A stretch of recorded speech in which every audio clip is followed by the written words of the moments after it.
Ahora vamos a hablar de las métricas de retorno. Es muy probable que nos encontremos ya familiarizados con estas métricas, porque indudablemente son métricas que de una u otra manera alguna vez hemos escuchado, hemos de repente incluso analizado. Lo primero que tengo que mencionar es que las métricas que vamos a ver a continuación son métricas que están construidas en base a información que viene de la contabilidad, de los estados financieros. En ese sentido, indudablemente son métricas de mucha utilidad, pero también tienen sus limitaciones. Principalmente todas las limitaciones que se generan a partir de la información que, digamos, se encuentra en los estados financieros y que, por ejemplo, se arrastra por algunos principios que sigue la contabilidad, como el principio del devengado. Adicional a ello, como ya hemos visto en otras ocasiones, también hay que hacer, digamos, de una u otra manera una limpieza dentro de las cuentas para poder evitar distorsiones. ¿Esto qué significa? Significa que tenemos que centrarnos en las cuentas, en los resultados que tienen una naturaleza operativa. Lo mismo hay que hacer con los elementos que vienen del balance. Hemos conversado previamente sobre los activos no operativos. Entonces, todos estos elementos finalmente van a, de una u otra manera, generar una distorsión en las métricas que vamos a ver a continuación. Entonces, es responsabilidad de cada analista centrarse en un buen, digamos, detalle, análisis de las cuentas que se deben considerar para cada una de estas métricas. Bueno, entonces lo primero es que usualmente lo que hacemos es mezclamos una cuenta de resultados anualizada con una cuenta de balance promediada. Con eso calculamos nuestras métricas. Básicamente lo que quiero decir con esto es que tengamos mucho cuidado cuando hacemos un análisis, digamos, en base a información intermedia. ¿A qué me refiero? Si, por ejemplo, estamos en el primer trimestre del año o a mitad de año o en cualquier periodo intermedio, es importante considerar que esta información para poder ser, digamos, analizada junto con una cuenta de balance, digamos, estas cuentas de resultados deben estar en términos anuales, deben anualizarse. Para anualizar la información existen diferentes metodologías. Quizá la más sencilla es decir, si tengo información mensual, lo multiplico por 12. Si tengo información trimestral, lo multiplico por 4. Y así sucesivamente. Sin embargo, si yo puedo construir, supongamos, en base a información histórica, voy a dar un ejemplo muy sencillo. Estoy en el primer trimestre del año X. ¿Qué puedo hacer? Tomar ese primer trimestre y sumarle los 3 últimos trimestres del año anterior para así completar los 4 trimestres, y con eso estoy anualizando la información. Por otro lado, vale la pena mencionar también que respecto a las cuentas de balance, algo que tenemos que hacer es, digamos, y vuelvo a repetir, cada analista es responsable de escoger la construcción idónea de sus métricas. Yo diría que la regla general es que sigamos ciertos criterios que nos brinden, digamos, racionalidad o que sean consistentes, ¿no? Creo que la consistencia es bastante importante. Dicho esto, por ejemplo, existe mucha discusión sobre, ok, en el momento que calculo estas métricas, ¿qué cuenta de balance debo considerar? ¿Debo considerar la cuenta al final del periodo, al inicio del periodo, o debo considerar un promedio? Bueno, en realidad la respuesta es que depende, ¿no? Si es que han habido cambios significativos en estas cuentas de balance hacia el final, y que éstas explican los resultados de la compañía, obviamente un mejor reflejo de la métrica va a ser si es que capturamos este efecto de las cuentas hacia el final del periodo. Si de repente, digamos, la situación financiera de la compañía, el balance, se mantuvo estable a lo largo del año y recién al final hemos tenido algún incremento de capital ya sea de deuda o a través de capital de los accionistas, que nos distorsione la métrica, en ese caso deberíamos ir, digamos, a las cuentas al inicio del periodo, porque las cuentas del inicio del periodo son más representativas que las últimas.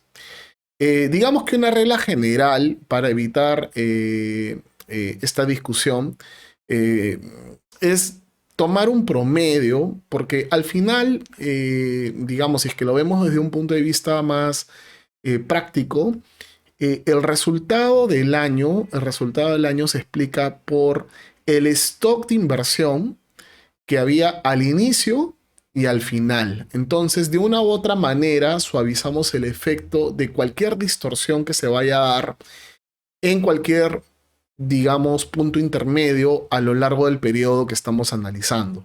Entonces, digamos que si nos encontramos ante la duda de tomar las cuentas al inicio, es decir, las cuentas a final del año anterior, o las cuentas a final del año del periodo que estamos analizando, podemos hacer un promedio. Y de hecho, eso es lo que vamos a ver a lo largo digamos, de la presentación que he preparado para ahora.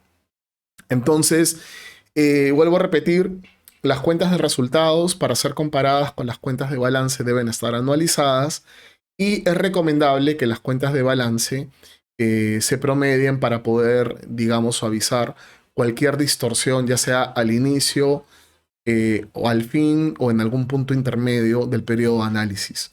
Con ello tenemos, pues, digamos, una métrica que nos va a servir para poder iniciar nuestro análisis.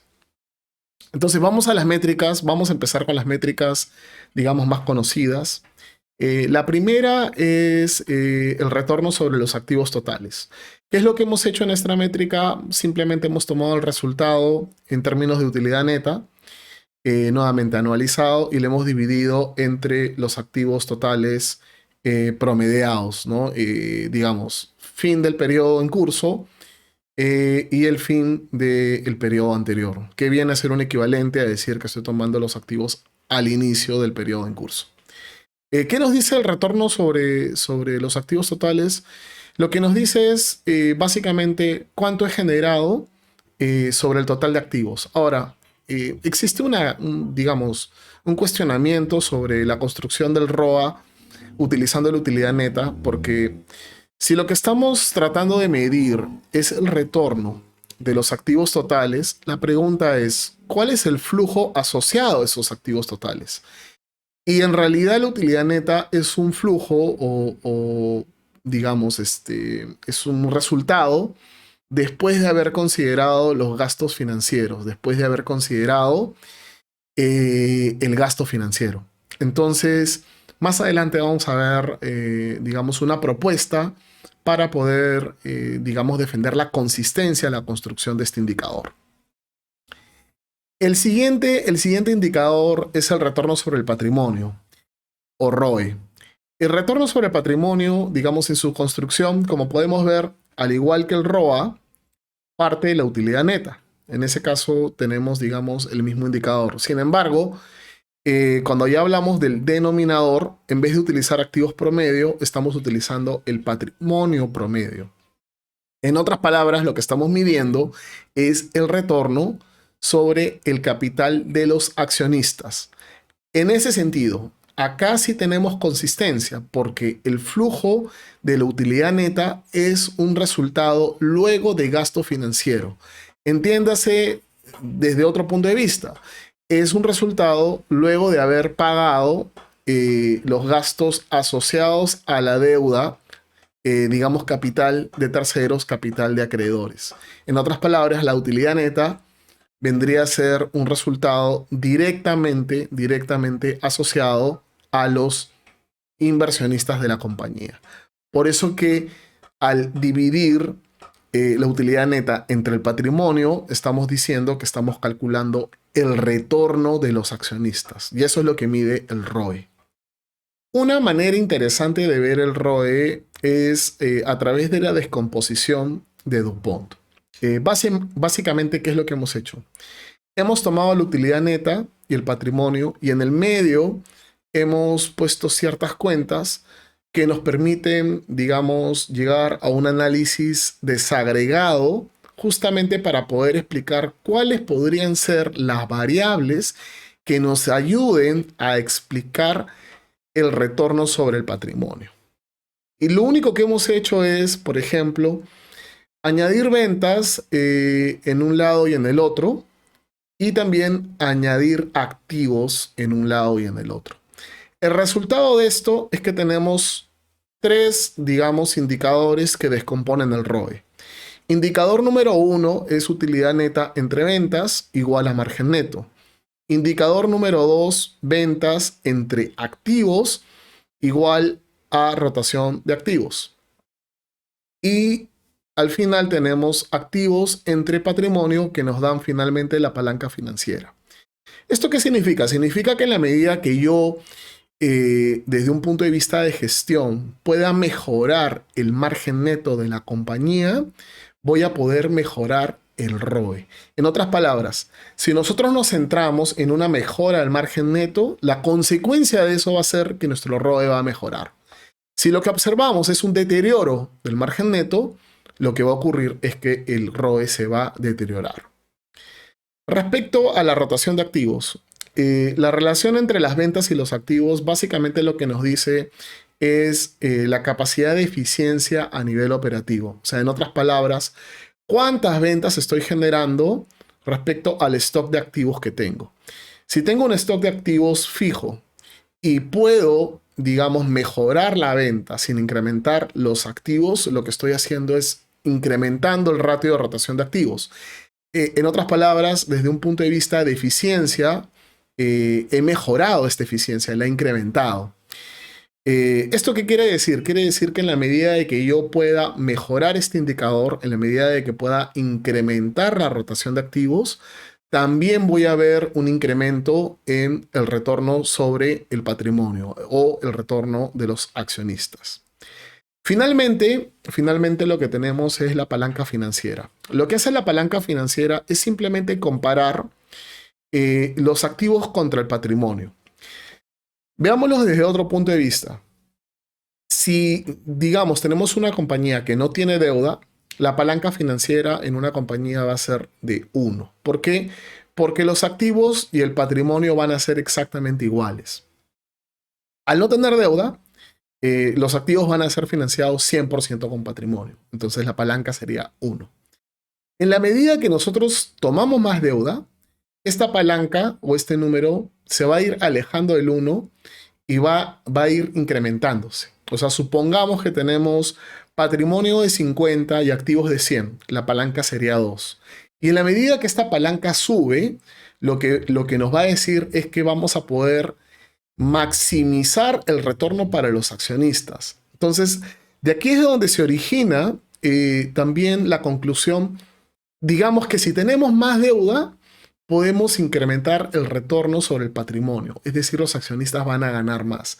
Sin embargo, como ya sabemos, la palanca financiera tiene su trade-off. ¿Qué significa esto? Significa que yo no puedo incrementar el endeudamiento de manera ilimitada. Va a haber un punto en el cual, si yo incremento esta palanca financiera, voy a empezar a gatillar riesgo, lo cual no va a ser bueno para la compañía. Entonces, este último componente nos ayuda a entender los beneficios del endeudamiento, pero tomando en cuenta que estos beneficios tienen un límite. Y ese límite va a variar dependiendo de cada compañía, dependiendo de cada industria, dependiendo de cada economía en la cual se encuentra la empresa que estamos analizando. Otra forma de ver el ROE es a través de la descomposición. Como podemos ver, tenemos utilidad neta, tenemos patrimonio y lo único que hemos hecho en este caso es sumarle a los activos. Con esto lo que tenemos es una descomposición en dos indicadores. Uno de ellos es el ROA y el otro es la palanca financiera. Entonces, ¿qué nos quiere decir esto? Nos quiere decir que en la medida que incrementemos el retorno sobre el total de activos, vamos a mejorar el ROE. Esto es, digamos, bastante intuitivo, ¿no? Bastante obvio. Sin embargo, es bien interesante cómo el efecto de la palanca digamos, en este nuevo formato, en esta nueva manera de ver, de descomponer el ROE, también tiene un rol, ¿no? O sea, en la medida de que podamos entender los beneficios y limitaciones de la palanca financiera, digamos que vamos a poder gestionar bien los retornos a nivel de los accionistas. Bueno, como comentaba al inicio, existe toda una discusión sobre cómo se debe construir el ROA. Bueno, y esto básicamente porque si estamos diciendo, digamos que lo que estamos buscando medir es el retorno de los activos totales de la compañía, lo lógico sería, en vez de tomar una cuenta después de deuda, sería tomar una cuenta 100% operativa, porque al final lo que queremos medir es cuál ha sido el retorno de todos estos activos, ¿no? No solamente la parte que corresponde a los accionistas. Entonces, por ello, digamos, una propuesta para corregir, digamos, este problema de consistencia es construir un ROA operativo. Y lo único que hace es reemplazar la utilidad neta por la utilidad operativa. Y con eso podemos medir, digamos, desde un punto de vista consistente, el retorno sobre los activos totales de la empresa.